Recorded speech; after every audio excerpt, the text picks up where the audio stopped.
ॐ अज्ञानतिमिरान्धस्य ज्ञानाञ्जनशलाकया चक्षुरुन्मिलितं येन तस्मै श्रीगुरवे नमः। श्रीचैतन्यमनोभीष्टं स्थापितं येन भूतले स्वयं रूपः कदा मह्यं ददाति स्वपदान्तिकं। वाञ्छाकल्पतरुभ्यश्च कृपासिन्धुभ्य एव च पतितानां पावनेभ्यो वैष्णवेभ्यो नमो नमः। श्रीकृष्ण चैतन्य प्रभु नित्यानंद श्री अद्वैत गदाधर श्रीवासादि गौर भक्तवृंद। हरे कृष्ण कृष्ण कृष्ण हरे हरे, हरे राम राम राम हरे हरे। मनोजवं मारुततुल्यवेगं जितेन्द्रियं बुद्धिमतां वरिष्ठं वातात्मजं वानरयूथमुख्यं श्रीरामदूतं शिरसा नमामि। कूजन्तं राम रामेति मधुरं मधुराक्षरम् आरुह्य कविताशाखां वन्दे वाल्मीकिकोकिलम्। आपदामपहर्तारं दातारं सर्वसम्पदां लोकाभिरामं श्रीरामं भूयो भूयो नमाम्यहम्। दक्षिणे लक्ष्मणो यस्य वामे च जनकात्मजाः पुरतो मारुतिर्यस्य तं वन्दे रघुनन्दनम्।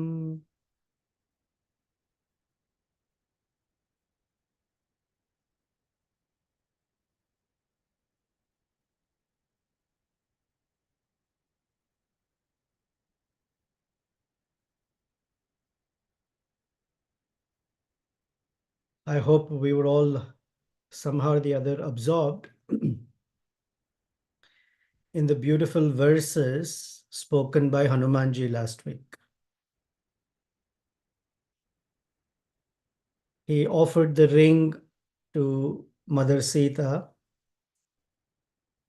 and told her that he is the messenger of Sri Ramachandra, and the purpose of his coming was to pacify her heart and bring the message of assurance to her.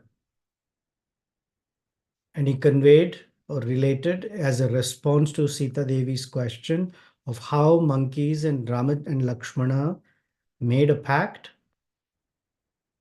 And after he offered this ring, something happened, which is what we're going to see today. In our WhatsApp group, I have sent you the focus verses. As Hanumanji offered the ring, Valmiki tells us in text number 4, Grihitva, Grihitva, Prekshamana sa Bhartuhu Karavibhushanam Bhartaram iva samprapta Janaki mudita abhavat. She received the ornament that had adorned her husband's hand and gazed at it and felt delighted as though her husband had arrived. Before we get into each word and the beauty of the words in it, let's step back and let's look at why these couple of verses are important. Srila Bhakti Siddhanta Saraswati Thakur, in his work called Anubhashya, gives us some insight into what is Sambhoga. Sambhoga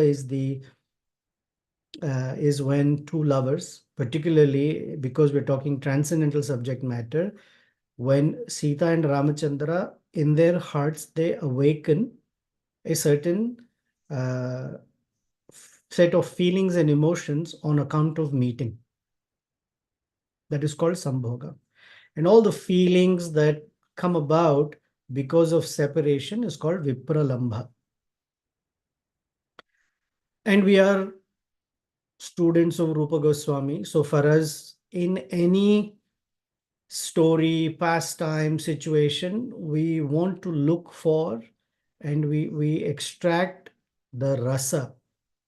The rasa is, of course, the taste, but particularly the churning of the relationships and the emotions in those relationships. That's our focus. That's why we are like bees who may visit any flower, but we're looking for the honey. And the great acharyas are those bees.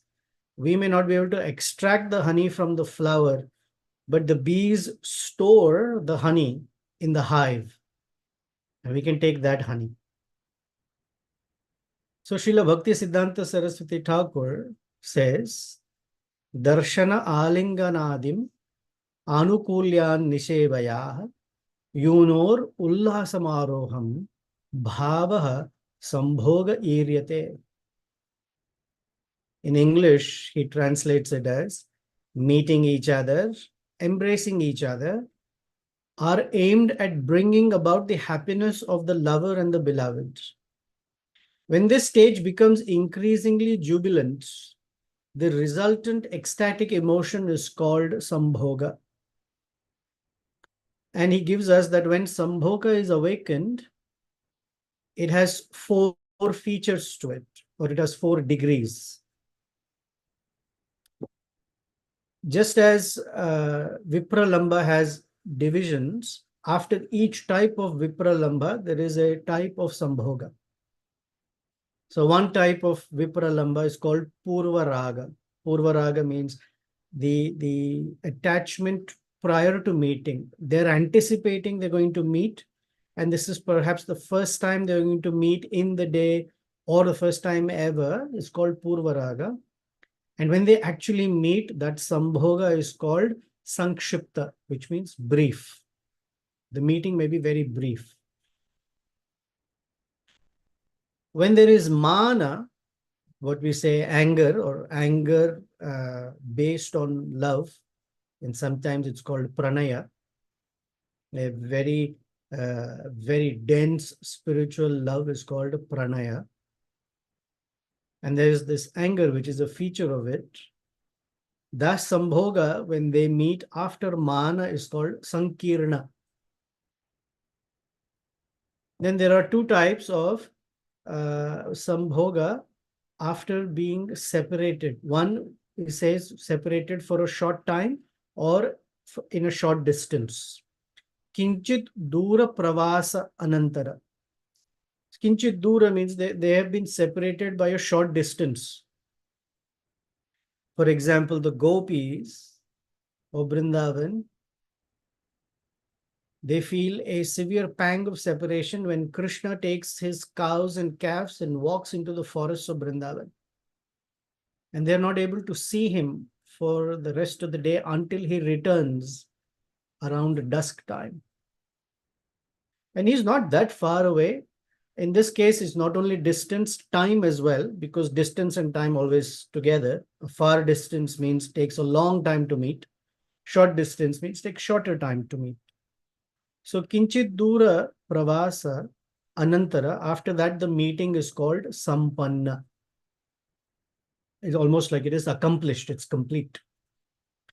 And then he says Sudura Pravasa Anantara, after being far away or for a very long time they've been separated, that Sambhoga is called Samriddhiman, perfection. What we are going to hear today is Sampanna. Of course, they are separated by 100 yojanas.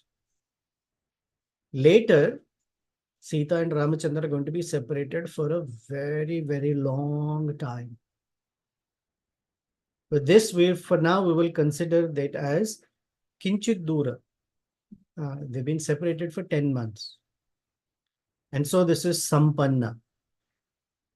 Hold on to the word Sampanna. We will hear a very similar word, and that's why the connection, as what Valmiki will tell us. So that's as far as the Sambhoga aspect is concerned. Then we take a reference. This is drawing the backdrop in the forefront of which we will appreciate what is happening. Rupa Goswami in Bhakti Rasamrita Sindhu refers to a certain catalyst or a stimulant for ecstatic love. And the word he uses for it is called uddipana. Ut means to arise, something that is ascending. Deepana is the stimulation. So he says in Bhakti Rasamrita Sindhu, Uddipanastu te proktaha bhavam uddipayanti ye te tu Shri Krishna Chandrasya gunascheshtaha prasadhanam. Translation: those things which awaken ecstatic love are called uddipana. Mainly, this awakening is made possible by the qualities and activities of Krishna. Sri Krishna Chaitanya Chandrasya Gunaha Cheshtha. So both activities and qualities. As well as by his mode of decoration and the way his hair is arranged. This is Bhakti Rasamrita Sindhu 2.1.301. And then in 302, he gives further examples of what Uddipana looks like. So here are the examples. Smitanga Smitanga Saurabhe, Vamsha, Shringa, Nupura, Kambavaha, Padanka, Kshetra, Tulasi, Bhakta, Tad Vasaradayaha. So he gives a list. Smita, Krishna's very small but sweet smile. Every time I hear the word Smita, I remember Sri Radha Raman Dev. A beautiful, beautiful smile. Anga Saurabhe, the fragrance of his body. Vamsha, his flute. Shringa, the bullhorn that he carries with it, the bugle. Nupura, the anklets that Krishna wears. Just hearing it or seeing it causes ecstatic, loving emotions. Kambavaha, his neck or throat that is shaped like a conch shell. Padanka, the markings on his lotus feet. Kshetra, Kshetra means his place of residence. Tulasi, the tulsi leaves and the manjaris offered at his lotus feet. Bhakta, his devotees. And Tad Vasaraha, the days commemorating the appearance and activities of the Lord, like Janmashtami, Radhashtami, Ekadashis, etc., or the appearance day of the Supreme Lord in different avatars, Ram Navami. And he says Adayaha, etc. So anything and everything connected to Krishna or anything we see, somehow if it awakens in us at least a remembrance, and hopefully by the mercy of Rupa Goswami and Acharyas and our spiritual masters, someday ecstatic love in the heart, that is called Uddipana. But Sita Devi is actually expressing that Uddipana just by looking, and now in her possession that ring. So we'll go back to the verse. The verse says, Grihitva prekshamana sa bhartur karavibhushanam bhartaram iva samprapta janaki mudita bhavat. The word samprapta and sampanna are very similar. They're almost the same. So now we will take word by word. Valmiki says, Grihitva. She has taken from Hanumanji. And she's holding the ring. Now she's not just holding, she's recognized what that ring is. Not only the ring that is hers, but remember we talked about the pastime of how this ring that is hers was actually with him, but has come back to her. And he says, Prekshamana. She's not just looking, she's examining. And she's looking, examining means her eyes are completely fixed on that ring. She's looking at it, examining it thoroughly. Her eyes are fixed for a very long time because this ring is bringing back all sorts of wonderful memories of their conjugal pastimes together.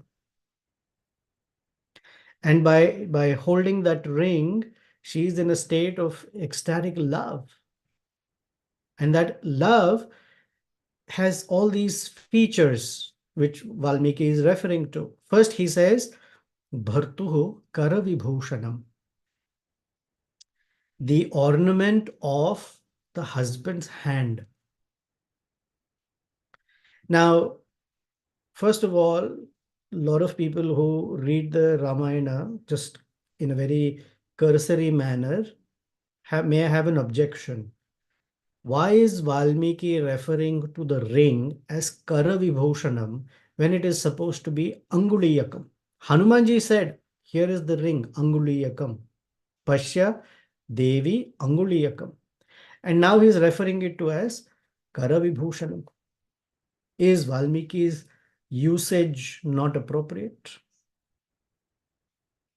Then there are two different interpretations and comments about what this means. First, Karavibhushanam means that which decorated or decorates the hand. The fingers are part of the hand, but as soon as she is thinking about, she's looking at the ring, she's remembering Sri Ramachandra's beautiful lotus hand. And actually, Karavibhushanam means a bangle or a bracelet, but she's now remembering the entire hand of Sri Ramachandra, and so this is Karavibhushanam. Another is, according to Sri Govindaraja, she has not been eating, she has not been sleeping, she's emaciated. And she knows in the heart of her heart that her husband, Sri Ramachandra, must be in a similar state. And so this ring that would otherwise fit the finger, Sri Ramachandra may have become so skinny and so emaciated that now it fits like a bangle perhaps, and therefore Karavibhushanam. Very, very fantastic reference to how she is completely absorbed in how Ramachandra may be at this point. Later, Hanumanji will tell her that Ramachandra is cut down eating. In fact, he hardly eats. He's eating only 1/5 the quantity that he would otherwise eat. And all the memories of them together holding hands from the time they were married to all the 13 years she's going through. So in this sense, that Sambhoga is considered Sampanna, and Valmiki tells us Bhartaram Samprapta Iva.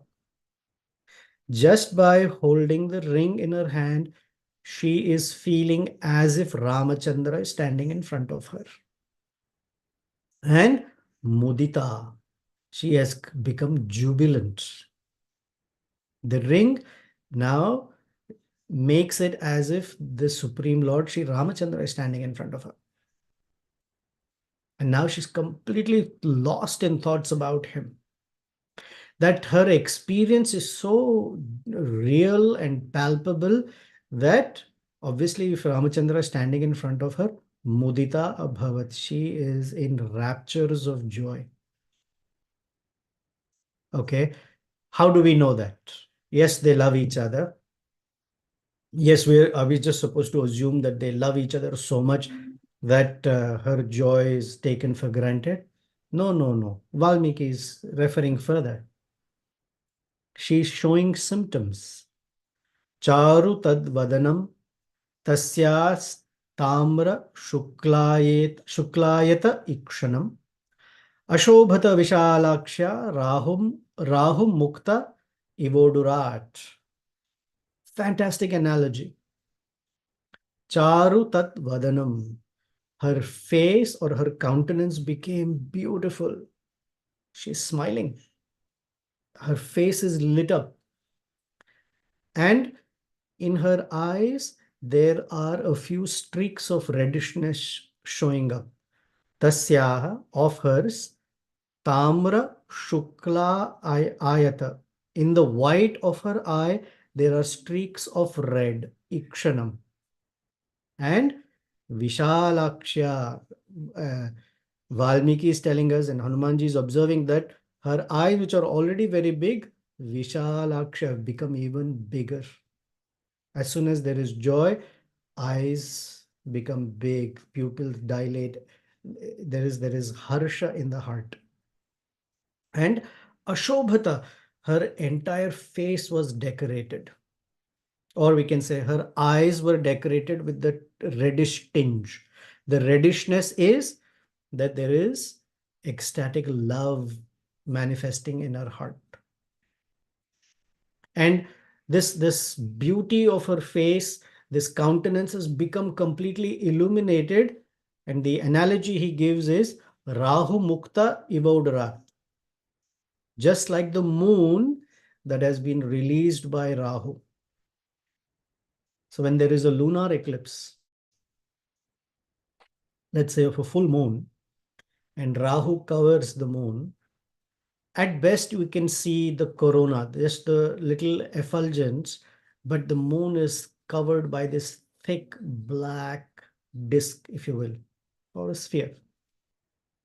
And as soon as the eclipse is over and Rahu disappears, the moon is suddenly effulgent like anything.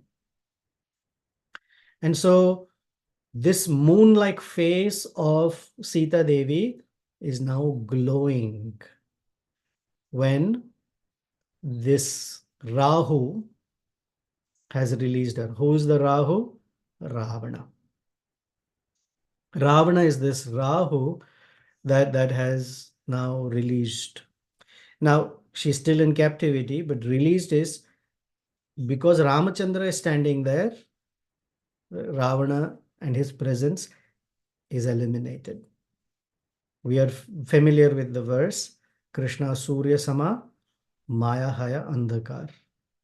Jahan Krishna, wahan Maya ra adhikar. Kya adhikar? Like what jurisdiction does Maya have when Krishna is standing in front of us, or when Krishna is present? So from a rasa perspective, this is Sambhoga of Sita Devi experiencing the presence of Sri Ramachandra. From Tattva perspective, which relates to us as conditioned soul,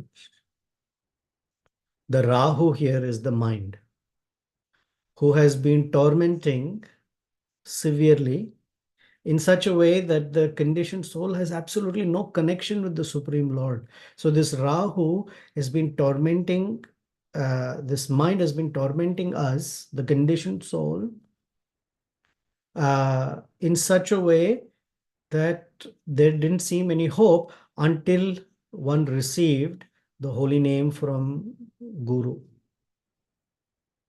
And assuming it was received properly, the grasp or the clasping of the mind becomes slackened. The one who chants the holy name, one who receives first properly and then chants the holy name with intention and attention, to that degree, the clasp of the mind on the conditioned soul becomes slackened. And if you notice, persons generally look happier. Not only they look happier, they exude happiness. They exude a sense of joy. And they are relieved of any fear or worry or anxiety. If we see people's faces before they took up devotional service and after, you can see the difference. I want to take you to Mumbai for a moment. Anyone who's ever traveled by a train in Mumbai, you may uh, you may have this experience, or at least you may have seen videos and pictures of what it takes to get on a train in Mumbai. Just to get to the platform before you get into the train, and when the train arrives, every person is packed, crushed. And while one is being crushed, people are trying to rush into it. Although one is being crushed, it's almost that every person voluntarily becomes or takes on that crushing because they want to get to work, they want to get to school. Inside the compartment, everyone is so packed. Literally, you are smelling each other's armpits. It's that bad. Because people's hands are holding on to uh, the the the handle above or overhead, and you're stuck right in that crushing, literally bone crushing crowd. And in the middle of all of this, as one is being crushed, if you somehow get to stand by the door, that's the greatest achievement. The person feels so proud that they have achieved that place by the door. And it's not possible at all to get the place. Now, what to speak of getting a window seat? That person is the greatest achiever on that train, whoever gets that window seat. You may be standing for almost an hour without being able to move even a little bit. But imagine getting the window seat. The most coveted position is the window seat. While the person is still in a crushing situation, although the seat is meant for three people, at least if an American looks at it, it's for three people, at least six can somehow fit in. And in the seat in front of you, six more. And in that little vestibule area or aisle, four people are standing right in front of you with their backpacks, briefcases. And yet the person is thinking, I have the window. In all of this painful situation, I am a happy person. In the material world, although one is being crushed, one is being pushed, shoved, tormented, a little bit of material happiness, one thinks, I'm very happy, I'm joyful. But that's not the purpose of our life. The real purpose is to be connected to Lord Sri Ramachandra in service. And one may say, well, even if one becomes a devotee of Sri Ramachandra, one still has to get onto that train. One still needs to go and perform their duties of occupation and other things. What is the difference? The difference is that one who doesn't have a seva purpose, one who doesn't have a bhakti purpose, what they go through, that crushing, is called tapatraya. It is painful. But the same crushing, the same difficulty, because the vision is for bhakti and seva, that bone crushing becomes tapasya. So the difference is in tapasya, there is a kind of happiness, Brahma Saukyam. So Lord Rishabdev tells his sons in the fifth canto of Srimad Bhagavatam, fifth chapter, Shuddhet Yasmat Brahma Saukyam tu Anantam. Shuddhet Yasmat, by which one becomes purified. By taking on austerity, by taking on the tapas, seeing the difficulty of life instead of as tapatraya, seeing it as tapasya. The difference is there is a voluntary feature in it. And by that, Brahma Saukyam to Anantam, one gets transcendental, unending happiness because it has this entire uh, covering of or smearing of seva bhava. One is doing it as a service. In the absence of seva bhav, whatever one does is seen as tapatra, as suffering, as misery, as difficulty, as torment. So that seva bhava makes all the difference. And it brings joy to the heart. All right. Now that her face is glowing, the Rahu of Ravana is being eliminated or removed, that she's not feeling that distress of Ravana, because these are emotions, they're coming and going, coming and going. Then Valmiki tells us, Tatasa Hrimati Bala Bhartra Sandesha Harshita. Tatasa Hrimati Bala Bhartra Sandesha Harshita.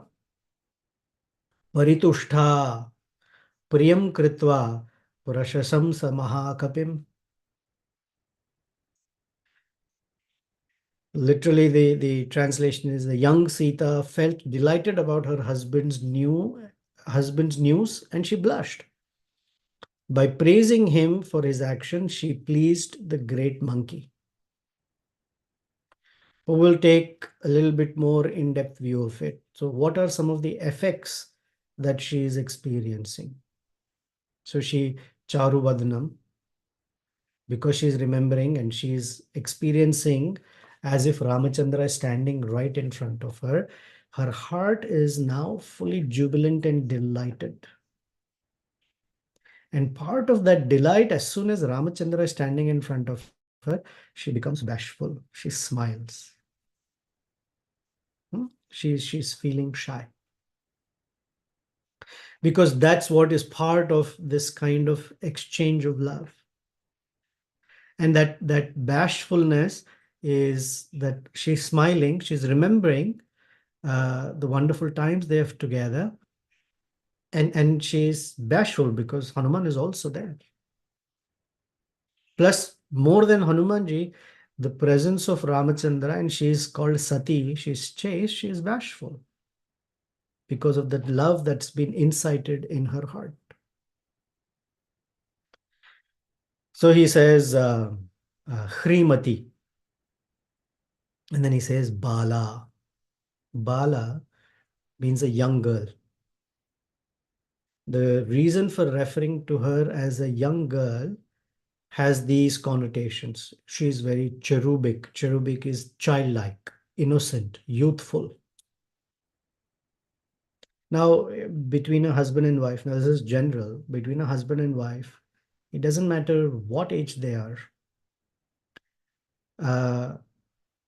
Because of love between the two of them, even the smallest of words of, let's say, teasing or saying something that is loving can bring a sense of bashfulness.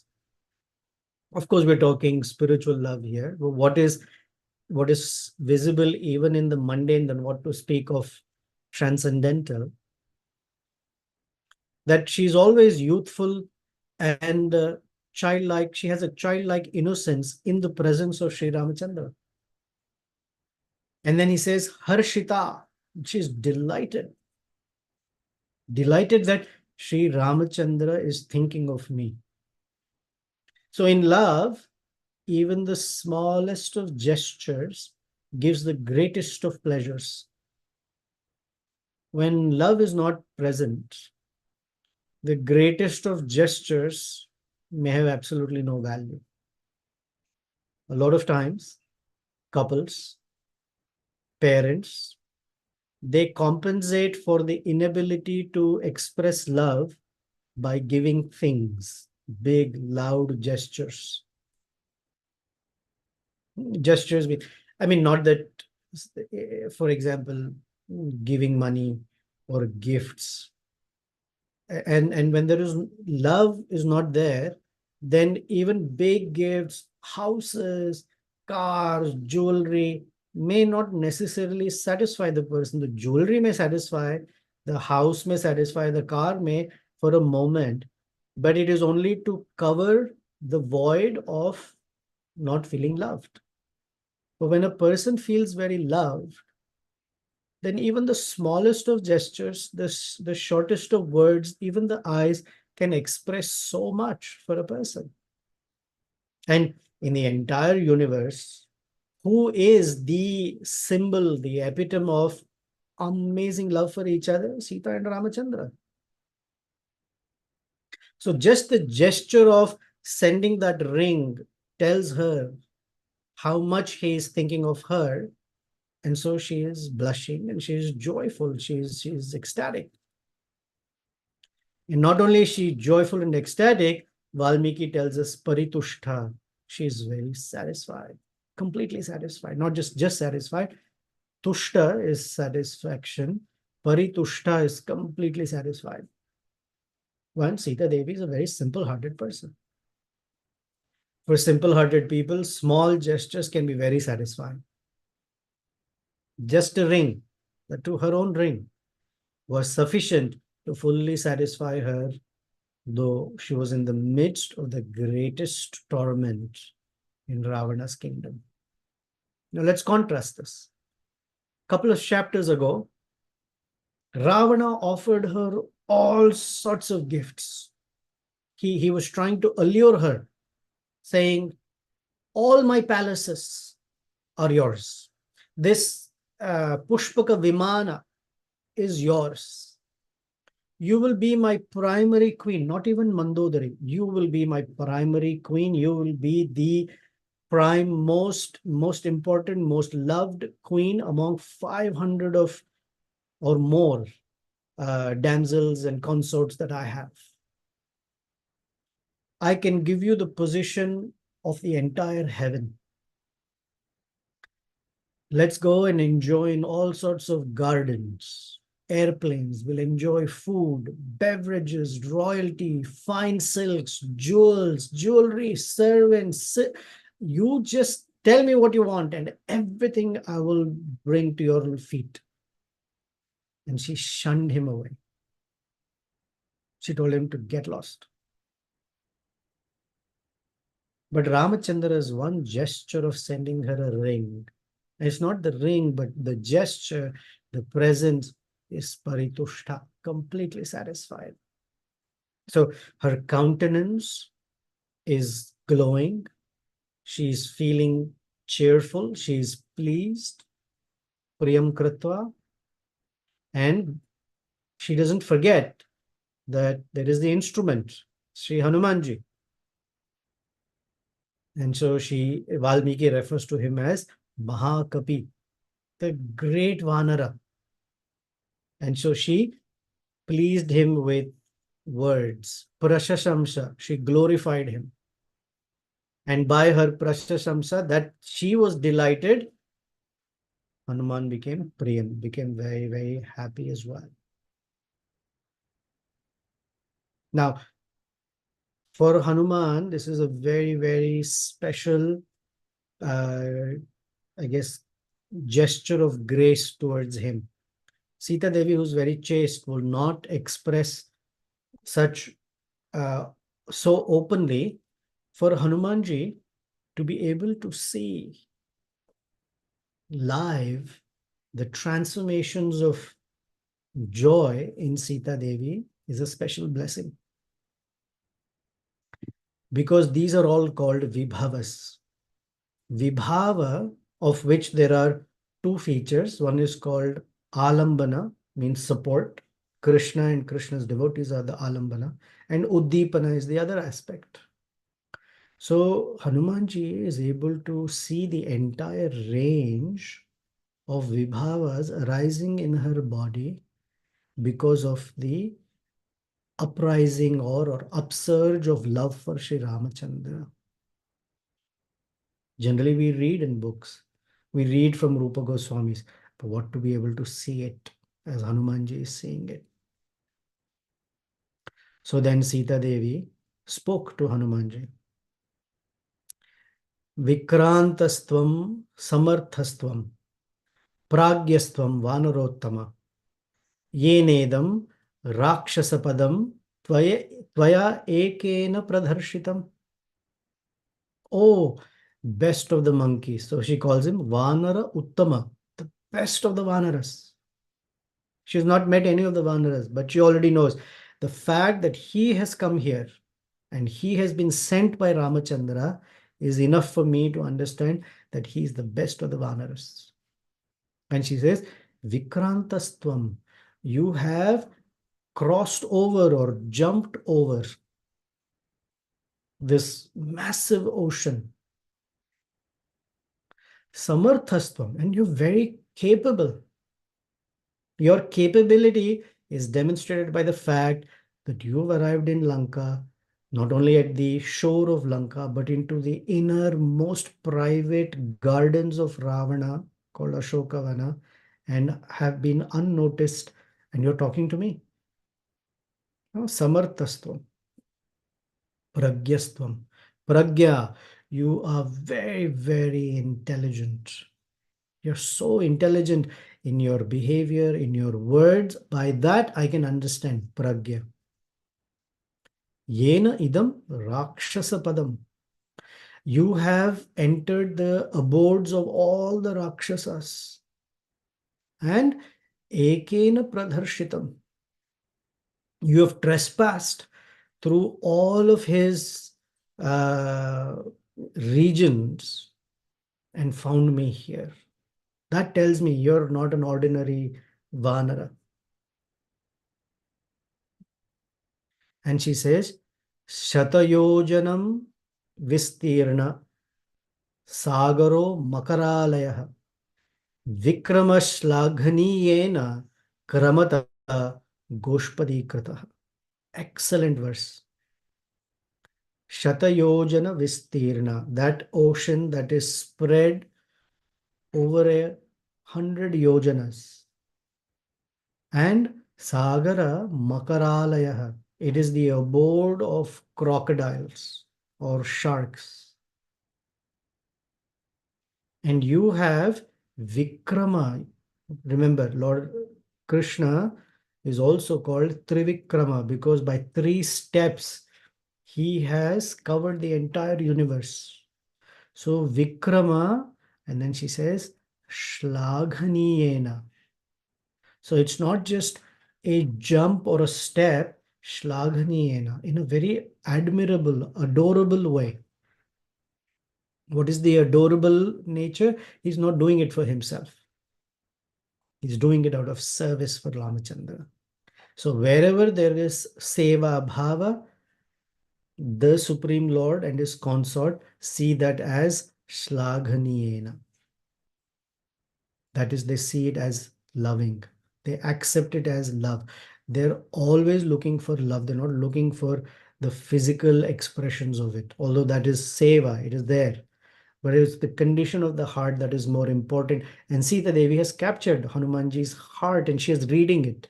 Shlaghaniyena, very admirably, very lovingly you've done it.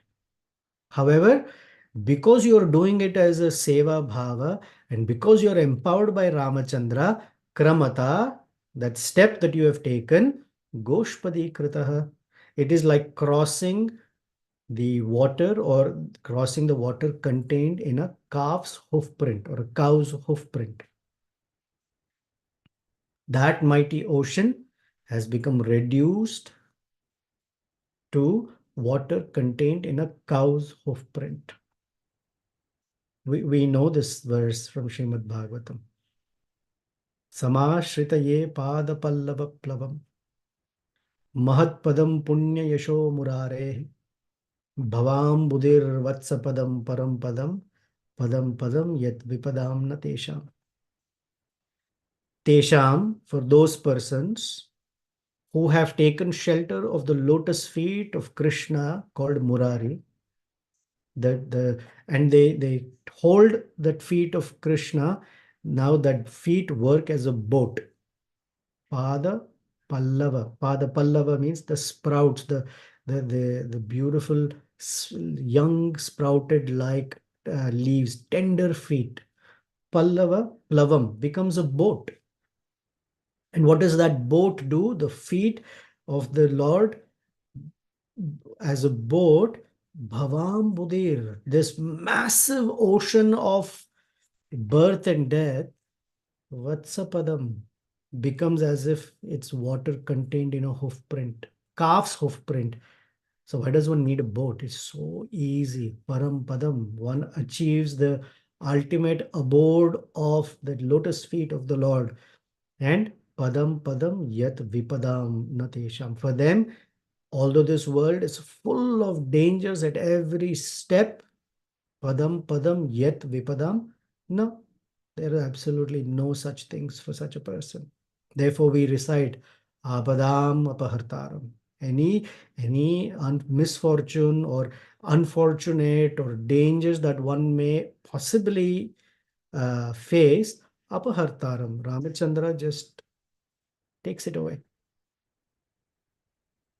Dataram Sarvasampadam, and Ramchandra bestows everybody with all sorts of benevolence. Some apadam apahartaram, dataram sarvasampadam, lokabhiramam, the one who can completely enamor the entire universe.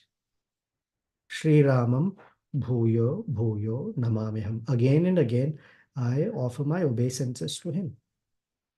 O Hanumanji, Vikrama Shlaganiyena Kramata Goshpadikritah. Your samartha, your ability is such, the empowerment from Sri Ramachandra is such that the ocean has just become like a small amount of water contained in a cow's hoof print. And then she says, Nahi tvam prakritam manye.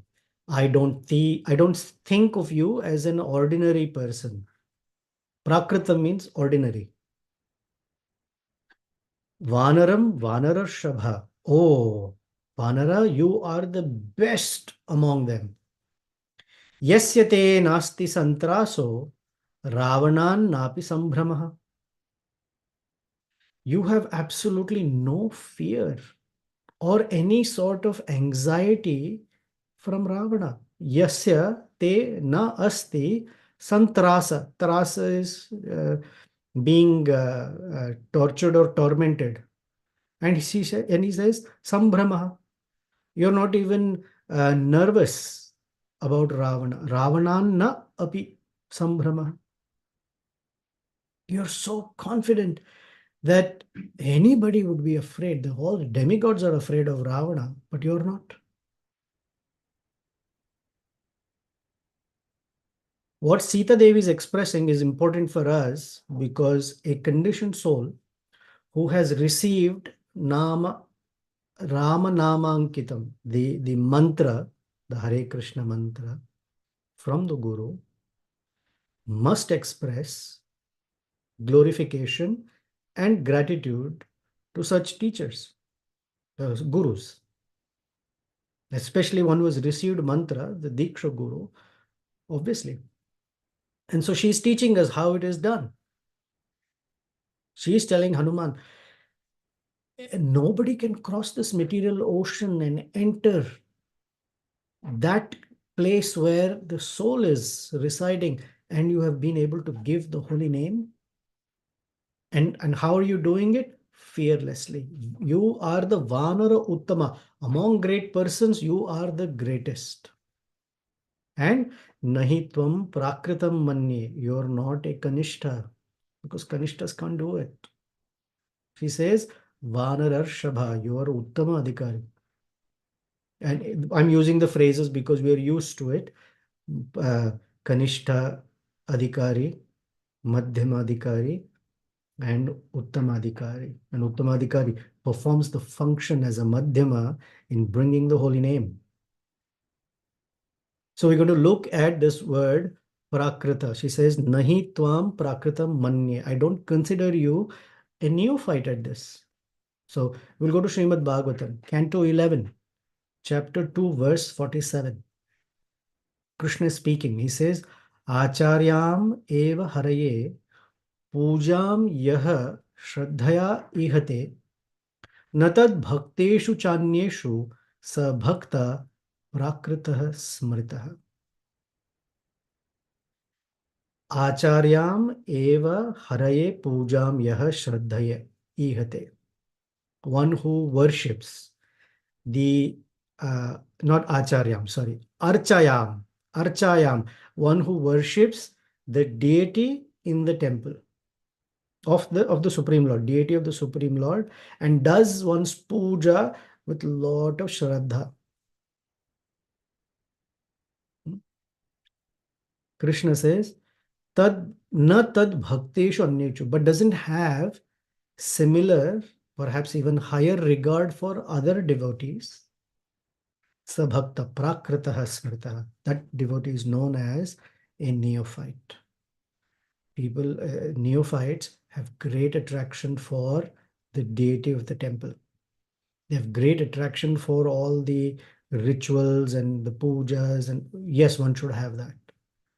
But higher than that is the affection for, the regard for the devotees of the Lord. And until and unless that regard doesn't manifest, up until the time the devotee is considered neophyte.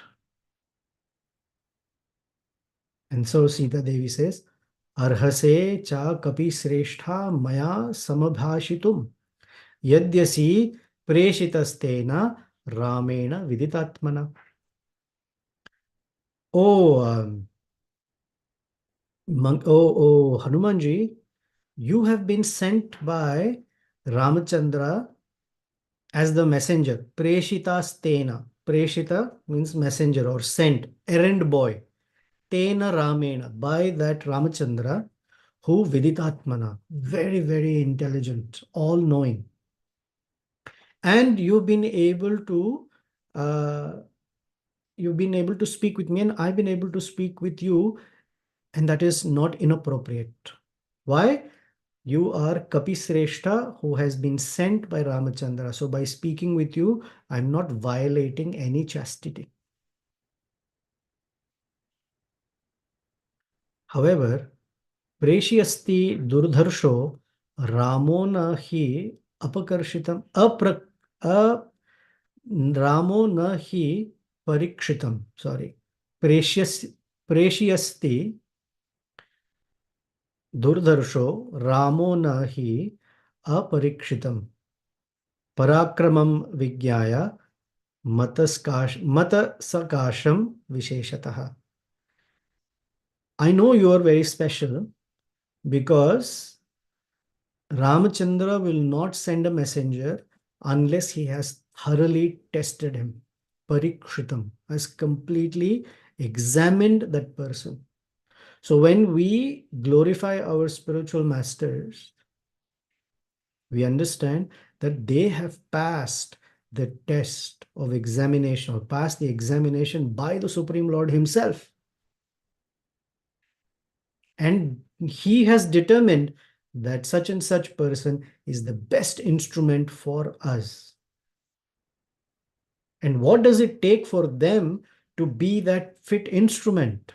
They have to pass the test. And the test comes in many ways. Ramachandra, Krishna will never tell us, oh, by the way, this is an exam. We are constantly being examined. We're constantly being tested. And by that constant examining and testing, we are meant to become better, stronger, and more devoted. And therefore, she calls Durdarsha. Durdarsha. That person must have the capacity, the valor to cut through the layers of the clasp of the mind. Every living entity is suffering because of the mind. To cut through that and give the holy name and release the living entity from it. Therefore, Vyasa Puja, such an important festival for which we are preparing for us next weekend. So she says, Preshayisyati Durdharsho Ramo nahi aparikshitam. Aparikshitam without testing. He will never send. You're very, very special. So she is showing us how one should glorify one's spiritual master. Wow, I lost track of time. Okay, any comments, questions? I have to get to work in a few minutes. Sorry, I lost track of time. Usually by 9:15 I pause, but the verses are fantastic. So any questions, comments, please? Reflections. Something you liked, something touched you, especially something that you already knew became strengthened by repeating whatever you've heard. It goes deeper in the heart and it stays there. Otherwise, it enters and goes away. So give it a try. Hare Krishna Prabhu. Yeah, speak slowly. My computer's so it has a lot of noise. Go ahead. Yeah, Prabhu, just a appreciation. Actually, it's very nectarian to hear from you about Guru Tattva, and it is very normal that you lost track of time when you spoke about Guru Tattva. So, just a word of appreciation, Prabhu. Hare Krishna. Oh, thank you. I mean, we're all only um, benefiting from the words of Valmiki, the commentaries of the acharyas, and the grace of all the previous acharyas. Otherwise, how do we know anything about Sambhoga and Uddipana? And I mean, if Valmiki had not put it in, most people will just read it as a story and say, "Oh, she became happy." But they're gifting us something fantastic. So we're all we are all indebted to these acharyas for helping us.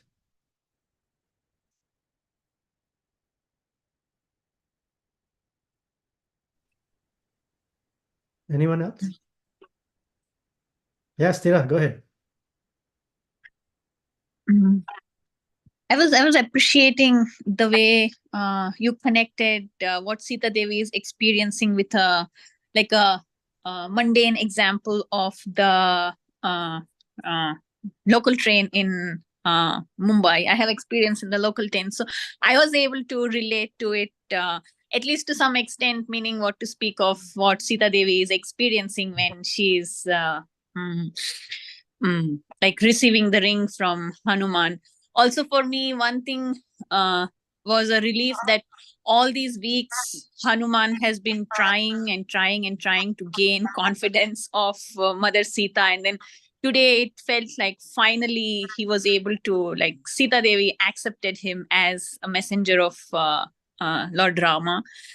And the third point I was appreciating is the way you connected everything with the mood of service, like previous classes, the way Hanuman jumped across the ocean and then he fought all the demons, um, showed the capability and like the ability that Hanuman has. But then today's class was like all that was empowered by Lord Rama, and then because he was in the mood of service, he was able to.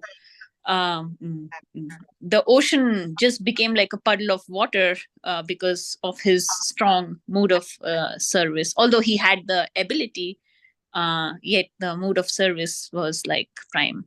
So I was just appreciating those points. Thank Yeah. you. Yeah, I mean, without service or without service mindedness, one can't tap into joy.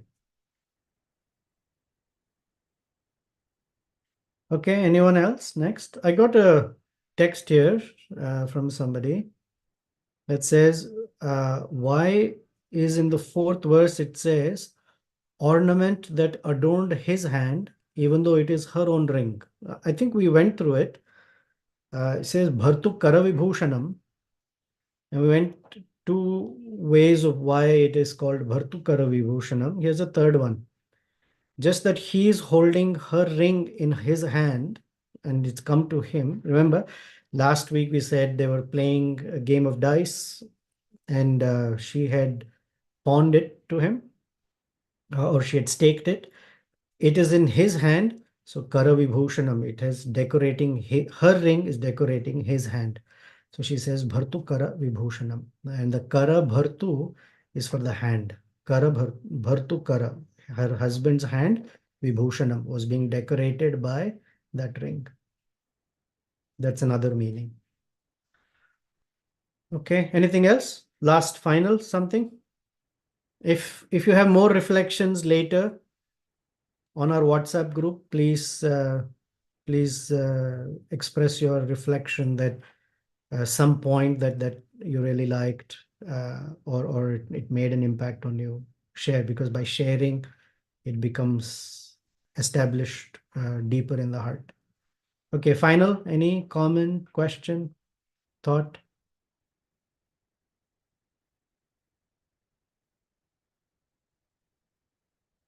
Okay. All right. We'll pause here for a day. So hold on a second. I'm going to